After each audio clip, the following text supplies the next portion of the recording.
வணக்கம். துளாராசிக்காரங்களுக்கு ஜூலை மாத ராசி பலன்கள் எப்படி இருக்க போகுது அப்படிங்கிறத இந்த வீடியோவில் தெளிவாக பார்க்க போகிறோம். துளாராசி காலபுருஷ தத்துவத்தின் அடிப்படையில் பார்க்கும்போது 7வது ராசி. வாழ்க்கை துணையை குறிக்கக்கூடிய ஒரு ராசி, கூட்டாளிகளை குறிக்கக்கூடிய ஒரு ராசி. உங்கள் ராசி அதிபதின்னு சொல்லக்கூடியவர் சுக்கிர பகவான். சரி, இப்போ ஜூலை மாத கிரக அமைப்புகள் எப்படி இருக்குதுன்னு பார்க்குறதுக்கு முன்னாடி ஜூலை மாதத்தில் எந்தெந்த கிரகங்கள் பயிற்சி ஆகுது அப்படிங்கிறத பார்த்துக்கலாம். ஜூலை மாத கிரக பயிற்சிகள்னு பார்க்கும்போது ஜூலை 17ஆம் தேதி சூரியன் கடகராசிக்கு பயிற்சி ஆகிறார். ஜூலை 26ஆம் தேதி சுக்கிர பகவான் மிதுன ராசிக்கு பயிற்சி ஆகிறார். ஜூலை 29ஆம் தேதி செவ்வாய் பகவான் கன்னி ராசிக்கு பயிற்சி ஆகிறார். துளாராசிக்காரங்களுக்கு ஒரு நல்ல கிரக அமைப்பு ஜூலை மாதத்தில் இருக்குது. என்ன அப்படின்னா, உங்கள் ஜென்ம ராசிக்கு குருவுடைய பார்வை விழுகுது. குரு உங்கள் ராசிக்கு எதிரி கிரகமாக இருந்தாலுமே குருவுடைய பார்வை கோடி குற்ற நிவர்த்திங்கிற ஒரு ஜோதிட பழமொழி உண்டு. அதன் அடிப்படையில் ஜென்ம ராசியை குரு பகவான் பார்வை செய்கிறது நல்ல ஒரு அதிர்ஷ்டத்தை கொடுக்கக்கூடிய ஒரு அமைப்பு தான். சந்திரனுக்கு குருவுடைய ஒளி விழுகிறது நல்ல ஒரு அற்புதமான அமைப்புன்னே சொல்லலாம். ஏன்னா சந்திரன் தான் உடல் காரகன், மனோகாரகன், எண்ண ஓட்டத்துக்கு காரகன். அவருக்கு குருவுடைய பார்வை விழுகிறது நல்ல ஒரு அதிர்ஷ்டத்தை கொடுக்கக்கூடிய ஒரு அமைப்பு தான். உடம்புல ஏதாவது நோய் தொந்தரவுகள் இருந்ததுன்னா அது எல்லாமே ரெடி ஆயிரும். முடிவெடுக்கிறதுல இதுவா அதுவாங்கிற குழப்பமே இல்லாமல் தெளிவாக முடிவெடுப்பீங்க. ஆரோக்கிய விஷயங்கள் நல்லாவே இருக்கும். தாயாருடைய உடல் ஆரோக்கிய விஷயம் சிறப்பாகவே இருக்கும். ராசி அதிபதி 6லையோ 8லையோ 12லையோ போகிறது சிறப்பு இல்லை அப்படின்னாலுமே இது 8ஆம் இடம் அப்படிங்கிறது சுக்கிரனுடைய இன்னொரு வீடு. 8ஆம் இடத்துல ஒரு சில பாசிட்டிவான விஷயங்களும் இருக்குது. அதன் அடிப்படையில் உங்கள் ராசி அதிபதி 8ஆம் இடத்துல ஆட்சி பலம் பெறுறது எதிர்பாராத அதிர்ஷ்டங்களும் ஒரு சில பேர்த்துக்கு நடக்கிறதுக்கு உண்டான ஒரு வாய்ப்பு உண்டு. ஒரு சில பேர்த்துக்கு எதிர்மறையான பலன்களும் நடக்கும். 8ஆம் இடம் அப்படிங்கிறது கொஞ்சம் மோசமான ராசி தான். ஆனால் அந்த இடத்துல உங்கள் ராசியாதிபதி பலமாக இருக்கிறது எந்த எதிர்ப்புகள் வந்தாலும் அதை ஈஸியாக ஜமாளிச்சிருவீங்க. ஆல்ரெடி உங்கள் ஜென்ம ராசிக்கு குரு பார்வை விழுகிறது நல்ல ஒரு அதிர்ஷ்டத்தை கொடுக்கக்கூடிய ஒரு அமைப்பு தான். அது இல்லாமல் உங்கள் ராசிக்கு ராஜ யோகாதிபதிகள்னு சொல்லக்கூடியவங்க முக்கியமான ஒரு 2 பேர். ஒன்று சனி பகவான், இன்னொன்று புத பகவான். இவங்க 2 பேர் எப்படி இருக்கிறாங்க அப்படின்னா, சனி பகவான் உங்கள் ராசிக்கு 6ஆம் இடத்துல தான் இருக்கிறார். எப்பவுமே சனி பகவான் உபஜயஸ்தானம் சொல்லக்கூடிய ராசிக்கு 3ஆம் இடம், 6ஆம் இடம், 11ஆம் இடத்துல சஞ்சாரம் செய்கிறது நல்ல ஒரு அதிர்ஷ்டத்தை கொடுக்கக்கூடிய ஒரு அமைப்பு தான். ஏன்னா அவர் ஒரு பாவ கிரகம் அப்படிங்கிறதுனால 6ஆம் இடம் அப்படிங்கிறது ஒரு பாவ விஷயங்களை குறிக்கக்கூடிய ஒரு ராசி. அதாவது கடன், நோய், வழக்குகளை குறிக்கக்கூடிய ஒரு ராசி, எதிர்ப்புகளை குறிக்கக்கூடிய ஒரு ராசி. அப்போ அந்த இடத்துல அந்த கிரகம் பாவ கிரகம்னு சொல்லக்கூடிய சனி பகவான் அந்த இடத்துக்கு போகும்போது அங்கே இருக்கிற விஷயங்களை கெடுப்பார். அப்படிங்கும்போது உங்களுக்கு நன்மையான பலன்கள் நடக்கும். கடன் இருந்ததுன்னா கடனை கொஞ்சம் கொஞ்சமாக அடைக்க வைப்பார். வழக்குகள் இருந்ததுன்னா உங்களுக்கு சாதகமான பலனை கொடுப்பார். எதிர்ப்புகள் இருந்ததுன்னா அந்த இடத்துல எதிரிகளுக்கு பலம் இழக்க செய்வார். உடம்புல ஏதாவது நோய் தொந்தரவுகள் இருந்ததுன்னா அது எல்லாமே ரெடி ஆகிற மாதிரி ஒரு சூழ்நிலையை கொண்டு வருவார். ஸோ அப்போ சனி பகவான் 6ஆம் இடத்துல இருக்கிறதுனால தொழில் சார்ந்த விஷயத்தில் கட்டாயம் உங்களுக்கு ஒரு நல்ல பலன்கள் நடக்கும். நல்ல வேலைக்காரங்க அமையாத துளாராசிக்காரங்களுக்கு நல்ல வேலைக்காரங்க அமைவாங்க. ராசிக்கு யோகாதிபதினு சொல்லக்கூடிய புத பகவான், பாக்கியாதிபதினு சொல்லக்கூடிய புத பகவான் 10ஆம் இடத்துல பலமாக இருக்கிறது நல்ல ஒரு அதிர்ஷ்டத்தை கொடுக்கக்கூடிய ஒரு அமைப்பு தான். அப்போது 9ஆம் இடம் 10ஆம் இடம் சம்மந்தப்படுறது நல்ல ஒரு தொழில் சார்ந்த விஷயத்தில் நல்ல ஒரு அதிர்ஷ்டங்களை கொடுக்கும். நல்ல ஒரு உத்தியோக உயர்வுகளை கொடுக்கும். ஒரு சில பேர்த்துக்கு சம்பள உயர்வு, பதவி உயர்வு, கௌரவம் கிடைக்கிறது தொழில் மூலிமா. இந்த மாதிரி சுப பலன்களை பெற்றுத்தரும். அதுக்கப்புறம் புதனுடைய துறைகளில் இருக்கிறவங்களுக்கு எல்லாமே நல்ல ஒரு ஆதாயம் கிடைக்கும். துளாராசிக்காரங்க புதனுடைய துறைகளில் அதாவது பத்திரம், டாக்குமெண்ட்ஸு, கம்யூனிகேஷன் சார்ந்த துறைகளில் இருக்கிறது. அப்புறம் கம்சன் தொழிலில் இருக்கிறவங்க, செல்ஃபோன் கடை வச்சுருக்கிறவங்க, புத்தக கடை வச்சுருக்கிறவங்க, அக்கௌண்ட்ஸ் பார்க்குறவங்க, இவங்களுக்கு எல்லாத்துக்குமே நல்ல ஒரு சம்பள உயர்வு, பதவி உயர்வு, பொருளாதாரம் சிறப்பாக உண்டு. 3ஆம் இடத்தை குரு பகவான் பார்வை செய்கிறதுனால, உபஜயஸ்தானம் சொல்லக்கூடிய 3ஆம் இடத்தை குரு பகவான் பார்வை செய்கிறதுனால முயற்சிகள் அதிகமாக எடுப்பீங்க. முயற்சிகள் வெற்றி அடையிறதுக்குண்டான ஒரு அமைப்பு. மனோதைரியம் அதிகரிக்கும். 3ஆம் இடம் தான் மனோதைரியம். அந்த அதிபதி வந்து அந்த வீட்டை பார்க்கும்போது மனோதைரியம் அதிகரிக்கும், உடம்புல வந்து ஆரோக்கியம் சம்மந்தப்பட்ட விஷயங்கள் வந்து சிறப்பாகவே இருக்கும். ஆல்ரெடி ஜென்ம ராசியை வந்து குரு பகவான் பார்வை செய்கிறதும் வந்து நல்ல ஒரு அதிர்ஷ்டங்கள் தான். துலா ராசிக்காரங்க வந்து கவனமாக இருக்க வேண்டிய விஷயம் அப்படின்னு பார்க்கும்போது, உங்கள் ராசிக்கு வந்து தனாதிபதி 7ஆம் அதிபதின்னு சொல்லக்கூடிய செவ்வாய் பகவான், அவர் மட்டும்தான் வந்து உங்கள் ராசிக்கு 11ஆம் இடம் சொல்லக்கூடிய பாதகஸ்தானத்தில் கேது பகவான் கூட போய் இணைகிறார்.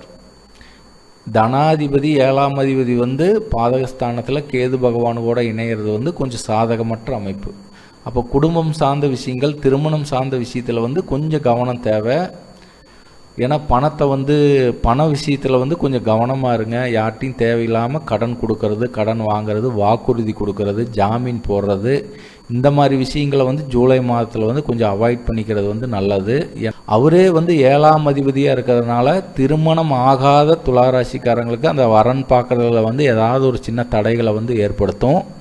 ஆல்ரெடி திருமணமான துளாராசிக்காரங்களுக்கு கணவராக இருந்தீங்கன்னா மனைவிக்கிட்ட, மனைவியாக இருந்தீங்கன்னா கணவர்கிட்ட கொஞ்சம் விட்டு கொடுத்து போகிறது வந்து நல்லது. ஏன்னா 7ஆம் அதிபதி வந்து கேது பகவான் கூட இணைகிறதுனால அவங்களுக்கு ஏதாவது நீங்கள் பண்ணுற விஷயங்கள் வந்து அவங்களுக்கு ஏதாவது ஒரு வகையில் வந்து ஒரு சின்ன மனஸ்தாபத்தையோ ஒரு பாதிப்பையோ வந்து ஏற்படுத்தும்.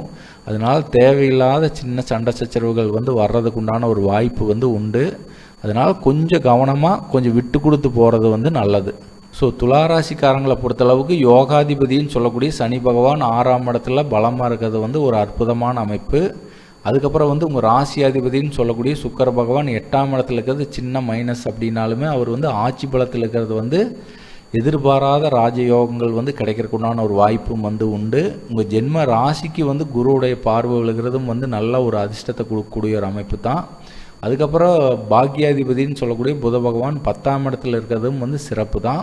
ஸோ வழிபாடுன்னு பார்க்கும்போது துளாராசிக்காரங்களுக்கு வந்து மகாலட்சுமி வழிபாடு வந்து அதிகமாக வந்து வச்சுக்கங்க. அதிர்ஷ்டமான கலர்னு பார்க்கும்போது ஒயிட் கலரை வந்து அதிகமாக பயன்படுத்துங்க. அதிர்ஷ்டமான எண்ணுன்னு பார்க்கும்போது 6ஆம் எண்ணை வந்து அதிகமாக வந்து பயன்படுத்துங்க. அதிர்ஷ்டமான திசை அப்படின்னு பார்க்கும்போது மேற்கு திசையை வந்து அதிகமாக வந்து பயன்படுத்தினீங்கன்னா நல்ல ஒரு அதிர்ஷ்டத்தை வந்து கொடுக்கும். ஜூலை மாதத்தை பொறுத்தளவுக்கு ஒரு நல்ல கிரக அமைப்பு இருக்கிறதுனால அதிகப்படியான யோக பலன்களே உங்களுக்கு நடக்கும்னு சொல்லி மீண்டும் அடுத்த ராசியான விருச்சிக ராசியில் சந்திக்கலாம் நண்பர்களே. வணக்கம், வாழ்த்துக்கள். வணக்கம். இப்போ நீங்கள் ஜூலை மாத ராசி பலன்களை வந்து பார்த்துருப்பீங்க. ராசி பலன் அப்படிங்கிறது வந்து பார்த்திங்கன்னா அதாவது ஒரு 40-50% பலன்களை தான் வந்து அது கொடுக்கும். ஏன்னா அதுக்கப்புறம் வந்து உங்களுடைய பிறந்த கால ஜாதகத்தில் லக்னம் வந்து என்ன இருக்குது, என்ன லக்னம், என்ன லக்னாதிபதி எப்படி இருக்கிறாரு, என்ன தசாப்திகள் வந்து நடக்குது, இதையெல்லாம் பார்த்துட்டு தான் வந்து நம்ம முழுமையாக வந்து ஒரு தனி மனித ஜாதகத்துக்கு வந்து பலன்களை வந்து முடிவு செய்ய முடியும். அதாவது துலா ராசிக்கு வந்து இப்போ கோச்சார குருவுடைய பார்வை வந்து விழுகுது. இப்போ ராசிக்கு 6ஆம் இடத்துல சனி பகவான் இருக்கிறது வந்து சிறப்புன்னு வந்து நம்ம சொல்லியிருக்கிறோம். அது இல்லாமல் இப்போ குருவுடைய பார்வை, ஏன்னா மிதுன ராசிக்கு குரு போய் தன்னுடைய 5ஆம் பார்வையாக வந்து துலா ராசியை வந்து பார்ப்பார். துலா ராசிக்காரங்களுக்கு வந்து நல்ல பலன்கள் வந்து அதிகமாக வந்து நடக்குன்னு வந்து நம்ம சொல்லியிருக்கிறோம். ஆனால் அவருக்கு லக்ன ரீதியாக வந்து தசாவுத்திகள் வந்து சரியில்லை. 6ஆம் இடத்துலையோ இல்லை 8ஆம் இடத்துலையோ 12ஆம் இடத்துலையோ வந்து கிரகங்கள் அமர்ந்து தசாபுத்திகள் நடக்கும்போது என்னதான் வந்து ராசி ரீதியாக வந்து நல்ல இடத்துல கிரகங்கள் வந்து அமர்ந்து இருந்தாலுமே வந்து அவங்களுக்கு நல்ல பலன்கள் வந்து அவ்வளோக்கா வந்து நடக்காது. இது உங்களுடைய பிறந்த கால ஜாதகத்தை பார்க்கும்போது தெரியும். ஏன்னா 6ஆம் இடத்துல இருந்தது அப்படின்னா ஏதாவது தற்காலிகமான ஒரு நோயோ இல்லை கடனோ வந்து ஏற்படுறதுக்குண்டான ஒரு வாய்ப்பு வந்து உண்டு. அதுக்கப்புறம் வந்து 8ஆம் இடத்துல இருந்ததுன்னா எதிர்பாராத ஏதாவது விபத்துகள் நடக்கிறது, அவமானங்கள் நடக்கிறது, நான் அப்புறம் தேவையில்லாத விஷயத்தில் போய் சிக்கிக்கிறது, இந்த மாதிரி பிரச்சனை எல்லாமே வந்து கொடுக்கும். 12ஆம் இடம் அப்படிங்கிறது ஏதாவது ஒரு விரய செலவுகளை வந்து கொடுக்கும். பாவ கிரகமாக இருந்ததுன்னா அசுப விரய செலவுகள், மருத்துவ செலவுகள் கொடுக்கும். இல்லை யார்கிட்டையாவது பணத்தை நம்பி ஏமாந்து கொடுத்துருவோம், அந்த பணம் வராமல் போகிறது, இந்த மாதிரி பிரச்சனை எல்லாமே வந்து கொடுக்கும். இதே சுபகிரகம் வந்துன்னா சுப விரய செலவுகள் வந்து ஏற்படும். குழந்தைகளுக்கு ஏதாவது திருமணம் முடிச்சுக்கிறது, நல்ல விஷயத்துக்காக அந்த பணத்தை வந்து இன்வெஸ்ட் பண்ணுறது, இந்த மாதிரி ஒரு சுப விஷயங்களை வந்து அது கொடுக்கும். அதாவது உங்களுடைய பிறந்த கால ஜாதகத்தில் லக்ன ரீதியாக வந்து என்ன கிரகங்கள் வந்து எப்படி இருக்குது, லக்னாதிபதி வந்து பலமாக இருக்கிறாரா, ராசிங்கிறது உங்களுடைய மனசு, லக்னம்ங்கிறது உங்களுடைய உயிர், இது ரெண்டும் கலந்து தான் வந்து பலன்களை வந்து கொடுக்கும். வெறும் ராசி மட்டும் வச்சு நம்ம வந்து பலன்களை வந்து முடிவு பண்ண முடியாது. நிறைய பேர் வந்து ஃபோன் பண்ணிவிட்டு நான் வந்து கும்பராசிங்க, நான் நான் சிம்ம ராசி, நான் கடக ராசி, எங்களுக்கு எப்படி இருக்குது அப்படின்னு மொட்டையாக கேட்டோம்னா நம்ம பதில் சொல்ல முடியாது. உங்களுடைய பிறந்த கால ஜாதகத்தில் இப்போ உங்களுக்கு ராசி ரீதியாக வந்து நல்ல பலன்கள் நடக்குது அப்படின்னா, லக்ன ரீதியாக வந்து நல்ல தசாபுத்திகள் நடந்துட்டு இருந்தது அப்படின்னா உங்களுக்கு அருமையான பலன்கள் வந்து நடக்கும். நீங்கள் நினச்ச விஷயம் வந்து உங்களுக்கு நல்ல முறையில் வந்து நடக்குங்கிறதுல எந்த மாற்று கருத்துமே இல்லை. ஸோ அதனால தான் வந்து உங்களுடைய ஜாதகத்தை வந்து கொடுத்து நீங்கள் செக் பண்ணிக்கிறது வந்து நல்லது. ஒரு 6 மாதத்துக்கு ஒரு டைமாவது உங்களுடைய ஜாதகத்தை கொடுத்து நீங்கள் செக் பண்ணிக்கிறது நல்லது. என்ன தசாபுத்திகள் நடக்குது, ஏதாவது முயற்சிகள் எடுக்கலாமா, அது வெற்றி அடையுமா. இப்போ புதுசாக தொழில் தொடங்குகிறோம், நம்ம வந்து ஜாதகத்தை ஒரு டைம் வந்து அனலைஸ் பண்ணிக்கிறது வந்து ரொம்ப நல்லது. என்ன தசாபுத்திகள் போகுது, கோச்சார ரீதியாக வந்து கிரக அமைப்புகள் வந்து கோச்சாரத்தில் வந்து பார்த்திங்கன்னா மெயினாக இந்த ராகு கேதுக்கள், குருவுடைய நகர்வு, சனி பகவானுடைய சஞ்சாரம், இதெல்லாமே வந்து நல்ல ஃபேவராக வருதா அப்படிங்கிறத செக் பண்ணிக்கிறது வந்து ரொம்ப நல்லது. என்கிட்ட நீங்கள் ஜாதகம் பார்க்கணும்னு நீங்கள் நினச்சிங்கன்னா கீழே தெரிகிற வாட்ஸ்அப் எண்ணுக்கு வந்து காண்டாக்ட் பண்ணுங்கள். நான் உங்களுக்கு வந்து என்ன லக்ன ரீதியாக வந்து என்ன கிரகங்கள் வந்து எந்தெந்த இடத்துலேருந்து தசாபுத்திகள் நடத்துது, உங்களுக்கு யோகமான பலன்கள் நடக்குமா இல்லை அவயோகமான பலன்கள் வந்து உங்களுக்கு நடந்துட்டு இருக்குதா அப்படிங்கிறத தெளிவாக வந்து என்னால் உங்கள் ஜாதகத்தை வச்சு சொல்ல முடியும். விருப்பம் இருக்கிறவங்க காண்டாக்ட் பண்ணுங்கள் நண்பர்களே. நன்றி, வணக்கம்.